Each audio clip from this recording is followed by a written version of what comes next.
হরি দিন তো গেল, সন্ধ্যা হলো, পার করো আমারে। কি ভাবছেন গান কেন গাইছি?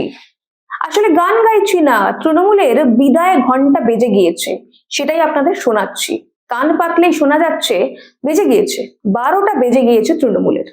ভয় পেয়েছে তৃণমূল, ব্যাক ফুটে চলে গিয়েছে তারা। আর তাই নির্বাচন ঘোষণা হবার কিছুক্ষণ আগেই মুখ্যমন্ত্রী মমতা বন্দ্যোপাধ্যায় এমন একটা ঘোষণা করেছেন যাতে বোঝা যাচ্ছে নবান্নের 14 তলা কেঁপে গিয়েছে। কেন বলছি এই কথা? আজ সেই নিয়েই আমাদের ভিডিও, শেষ পর্যন্ত সঙ্গে থাকবেন। নমস্কার, আমি স্বাতী, মাধ্যম ইউটিউব চ্যানেলের আরো একটি ভিডিওতে আপনাদের স্বাগত জানাই। দেখুন, ছোটবেলায় আমরা গল্প পড়েছিলাম পুনর্মূষিকো ভব। সেই গল্পটাই যেন আজ চোখের সামনে বাস্তব হতে চলেছে। মুখ্যমন্ত্রী মমতা বন্দ্যোপাধ্যায়ের রাজপাটের মেয়াদ আর ঠিক 1.5 মাস, এটা তিনি খুব ভালো করে বুঝে গিয়েছেন। তাই মরিয়া হয়ে একবার শেষ চেষ্টা করছেন ক্ষমতা ধরে রাখার। কেন বলছি এই কথা এক এক করে বলবো, তথ্য প্রমাণ সহ। আমি নিশ্চিত ভিডিওর শেষে আপনারাও আমার সঙ্গে একমত হবেন। নির্বাচন কমিশন জানিয়ে দেয় 15ই মার্চ বিকেল 4টের সময় ভোটের নির্ঘণ্ট প্রকাশ করবে। অবাক কাণ্ড! ঠিক সেই দিনই 3টে বেজে 20 মিনিটে, অর্থাৎ নির্বাচন কমিশনের ভোটের নির্ঘণ্ট প্রকাশ করার 40 মিনিট আগে মমতা বন্দ্যোপাধ্যায় 2009 সালের রোপা অ্যাক্ট অনুযায়ী ডিএ দিতে রাজি হয়ে গেলেন। মমতা বন্দ্যোপাধ্যায় ঘটা করে এই প্রতিশ্রুতি দেন। যে কাজ হাইকোর্ট, সুপ্রিম কোর্ট বছরের পর বছর ধরে করতে পারলো না, সেই কাজ নির্বাচন ঘোষণার ঠিক আগে হয়ে গেল। অবাক কাণ্ড, তাই না? এই বিষয়টা থেকেই স্পষ্ট বোঝা যাচ্ছে মুখ্যমন্ত্রী মমতা বন্দ্যোপাধ্যায় চাপে রয়েছে। কেন চাপে রয়েছেন আর কেন বলছি এই ডিএর প্রতিশ্রুতি ভাঁওতাবাজি ছাড়া আর কিচ্ছু না, এক এক করে বলবো এবার। দেখুন, কথায় বলে ঠেলার নাম বাবাজি। হকের ডিএ চাইতে রাজ্য সরকারি কর্মচারীদের একসময় শুনতে হয়েছিল 4% ডিএ দিয়ে দিয়েছি, বেশি ঘেউ ঘেউ করবেন না। অর্থাৎ রাজ্য সরকারি কর্মীদের তিনি কুকুরের সঙ্গে তুলনা করেছিলেন। বারংবার ডিএ মামলায় হাইকোর্টের নির্দেশ দেওয়ার পরেও রাজ্য সরকার ডিএ দিতে অস্বীকার করে। শেষ অবধি মামলা গড়ায় সুপ্রিম কোর্টে। সেখানে রাজ্য সরকারের পক্ষে সওয়াল করেন অভিষেক মানু সিংভি, কল্যাণ ব্যানার্জির মতো আইনজীবীরা। তারা বলেন রাজ্যের কোষাগারে টাকা নেই, বকেয়া ডিএ পুরোটা দিয়ে দিলে রাজ্য চালানো অসম্ভব হয়ে যাবে। কিন্তু তাও সুপ্রিম কোর্ট জানিয়ে দেয় ডিএ হলো সরকারি কর্মীদের অধিকার, তাই সপ্তম পে কমিশন দিতেই হবে, মেটাতেই হবে বকেয়া ডিএ। কিন্তু রাজ্য সরকার 2026 সালের ডিসেম্বর পর্যন্ত সময় চেয়েছিল ডিএ দেওয়ার। ইতিমধ্যেই কেন্দ্রীয় স্বরাষ্ট্রমন্ত্রী অমিত শাহ পশ্চিমবঙ্গের নির্বাচনে প্রচারে এসে জানিয়ে দিয়েছিলেন বিজেপি ক্ষমতায় এলে 45 দিনের মধ্যে সপ্তম বেতন কমিশন চালু করা হবে। देश भर की सरकारों के सरकारी कर्मचारियों को 7वां वेतन आयोग मिल चुका है। सिर्फ बंगाल के कर्मचारियों को ही 6ठा वेतन आयोग का तनख्वाह मिलता है। अब तो 8वां वेतन आयोग बनने आया। ममता दीदी ने सरकारी अधिकारियों को 7वां वेतन आयोग नहीं दिया है। मैं आज कहकर जाता हूं, सभी लोग भाजपा सरकार बना दो, 45 दिन में ही हम 7वां वेतन आयोग की तनख्वाह देने का काम करें। তাতেই খুশির হাওয়া বয়ে গিয়েছিল রাজ্য সরকারি কর্মচারীদের মহলে।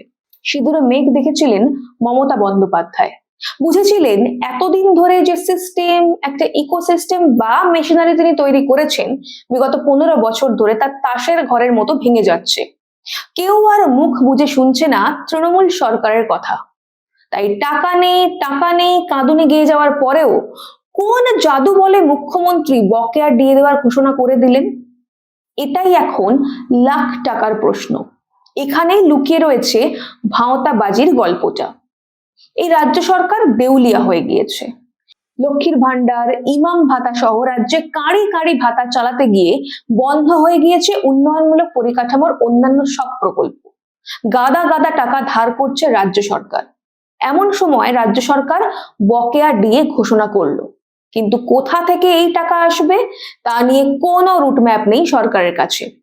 ইতিমধ্যেই বিভিন্ন রাজনৈতিক মহল থেকে প্রশ্ন উঠছে, এটা কি কেবলমাত্র একটা নির্বাচনী গিমিক? যদি ডিএ দেওয়ার ইচ্ছে তার ছিলই, তাহলে দুদিন আগে আবার সুপ্রিম কোর্টে আপিল করেছিলেন কেন? তিনি এখন কাদায় পড়ে খড়কুটো ধরে বাঁচার চেষ্টা করছেন। অনেকেই বলছেন মুখ্যমন্ত্রী মমতা বন্দ্যোপাধ্যায় তড়ি ঘড়ি দিয়ে ঘোষণা করলেন, কারণ 13ই মার্চ রাজ্য সরকারি কর্মচারীরা ধর্মঘট ডেকেছিল। রাজ্য সরকারের বাধা সত্ত্বেও সেই ধর্মঘট সফল হয়। বুদ্ধিমতী মুখ্যমন্ত্রী মমতা বন্দ্যোপাধ্যায় বুঝে যান রাজ্য সরকারের কর্মীরা তার পাশে নেই, কিন্তু নির্বাচন জিততে হলে তাদের সাহায্য লাগবেই। আবার রাজ্য সরকারি কর্মীরা পোস্টাল ব্যালট পেপারে যে ভোট দেন সেই সংখ্যাটাও নেহাত কম নয়। পাশাপাশি রাজ্য সরকারি কর্মীর বাড়ির যারা পরিবার রয়েছেন, যদি মাথা পিছু গড়ে 4 জন করে লোক ধরা যায়, তাহলে সব মিলিয়ে সংখ্যাটা বেশ গুরুত্বপূর্ণ। আর তাই তড়ি ঘড়ি এই ঘোষণা। কিন্তু এতে যে চিড়ে ভিজবে না সেটা ভালোই বুঝে গিয়েছেন মুখ্যমন্ত্রী মমতা বন্দ্যোপাধ্যায়। তবু মরিয়া চেষ্টা করছেন আর কি। মুখ্যমন্ত্রী মমতা বন্দ্যোপাধ্যায় তার শাসনকালে এত ভাওতা দিয়েছেন যে সব ক্ষেত্রে তার যে প্রতিশ্রুতিগুলি সেগুলির বিশ্বাসযোগ্যতা এখন শূন্যে বা তলানিতে এসে ঠেকেছে। কতগুলো উদাহরণ দেওয়া যাক। জনগণকে কিভাবে ঠকান মমতা বন্দ্যোপাধ্যায়। এই যে যুবসাথী প্রকল্প নিয়ে এসছেন, এটা তো আগে যুবশ্রী প্রকল্প ছিল।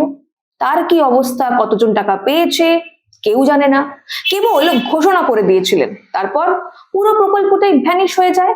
তারপর ধরুন পরিযায়ীদের বাংলায় ফিরে আসার জন্য প্রকল্প ঘোষণা করেন তিনি, কি তার অবস্থা? কোনো তথ্য রয়েছে? কেউ জানে কত টাকা পেয়েছে, কতজন পেয়েছে? নেই। নেতাজি ইন্ডোর স্টেডিয়ামে ঘটা করে মুখ্যমন্ত্রী চাকরি বিলি করেন, প্রচন্ড প্রচার হলো সেটা নিয়ে। আপনি কি এমন কাউকে চেনেন যে সেখান থেকে চাকরি পেয়ে চাকরি করছে? কোনো তথ্য নেই, সবটাই ভাওতা। শিক্ষকদের চাকরি বাঁচানোর জন্য তিনি প্ল্যান ABCD ঘোষণা করেছিলেন, কিচ্ছু হয়নি। চাকরিহারারা পয়সা খরচা করে স্টেডিয়ামে এসেছিলেন আর খালি হাতে ফিরে গিয়েছিলেন। সব ক্ষেত্রে ব্যর্থ মুখ্যমন্ত্রী, টাকা বিলানো ছাড়া আর কোনো রাস্তা নেই।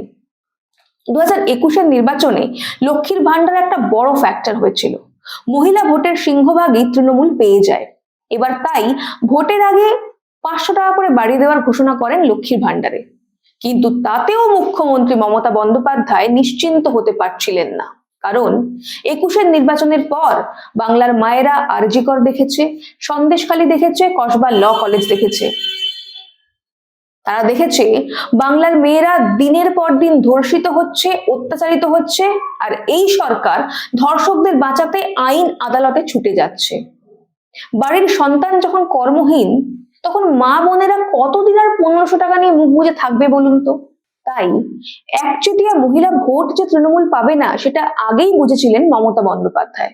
সেই কারণেই যুব সমাজকে পাশে টানতে, তাদের হাত করার জন্য 1500 টাকা করে যুবসাথী প্রকল্প চালু করেন তিনি। কিন্তু সেখানেও ফিডব্যাক খুব একটা ভালো নয়। প্রকাশ্যেই যুব সমাজ বলে দিচ্ছে তারা ভাতা নেবে বটে, কিন্তু দিদিকে তারা ভোট দেবে না। যারা 1-2 মাস ভাতা নিচ্ছে, তারপর বিজেপি সরকার এলে তাদের চাকরি হবে, এই বিশ্বাস করতে শুরু করেছে বাংলার যুব সমাজ। কারণ বিজেপি কোনো ফাঁকা প্রতিশ্রুতি দেয় না। মোদি কি গ্যারেন্টি, আজ দেশবাসীর ভরসা। তাই আবারও কপাল চাপড়াতে লাগলেন মুখ্যমন্ত্রী। তখন আবার ধরলেন ইমাম পুরোহিতদের। এক হাতে তিনি পুরোহিত ভাতা বাড়ালেন 500 টাকা, আর অপরদিকে ইমাম মুয়াজ্জিনদের ভাতাও বাড়িয়ে দিলেন 500 টাকা। আর সরকারি কর্মচারীদের খুশি করতে তাদের ঘোষণা করলেন বকেয়া দিয়ে দেবেন। আমরা ইমাম ভাতা চাই না, আমরা ব্রাহ্মণ ভাতাও চাই না, আমরা কোন রকম ভিক্ষার ভাতা চাই না। আমরা চাই পশ্চিমবঙ্গে বেকার যন্ত্রণা থেকে মুক্তি, আর তার জন্য চাই চাকরি। এই যেন একেবারে কল্পতরু অবস্থা মুখ্যমন্ত্রী মমতা বন্দ্যোপাধ্যায়। জেতার জন্য মরিয়া হয়ে একের পর এক ঘোষণা করছেন তিনি, কিন্তু সেই টাকা কিভাবে আসবে তার কোনো সুষ্ঠু পরিকল্পনা নেই। আসলে মুখ্যমন্ত্রী মমতা বন্দ্যোপাধ্যায় অন্য একটা হিসেব করেছেন। তিনি ভাবছেন 2-1 মাস ভাতা আবার দিয়ে যদি একবার ক্ষমতায় আসতে পারি, তাহলে আবার সবাইকে 5 বছর নাচাবো। তবে কি জানেন তো, বাংলায় একটা কথা আছে, ওই যে বলে না, যেখান থেকে শুরু সেখান থেকেই শেষ। মুখ্যমন্ত্রী মমতা বন্দ্যোপাধ্যায়েরও ঠিক সেই অবস্থা। একটা সার্কেল কমপ্লিট হতে চলেছে।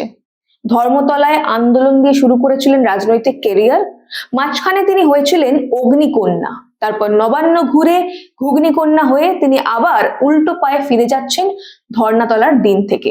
আর এবার তৃণমূল এমন ভাবে ফেরত যাবে যে বাঙালি আগামী কয়েক দশক তাদের নাম আর মুখেও আনবে না।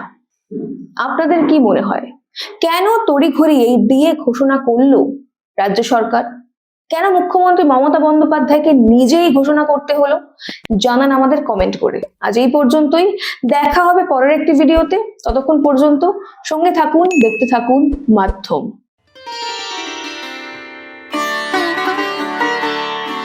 मोदी जी का विजन, मुख्यमंत्री डॉक्टर मोहन यादव जी का मिशन। मध्य प्रदेश में खेती अब सिर्फ परंपरा नहीं, समृद्धि का संकल्प बन चुकी है। प्रधानमंत्री नरेंद्र मोदी जी के किसान केंद्रित राष्ट्र विजन को जमीन पर उतारते हुए मुख्यमंत्री डॉक्टर मोहन यादव ने शुरू किया मध्य प्रदेश कृषक कल्याण मिशन। लक्ष्य साफ है, किसान मजबूत, खेती आधुनिक और प्रदेश आत्मनिर्भर। वर्ष 2025-26 में 32,308 करोड़ रुपए से अधिक का कृषि बजट।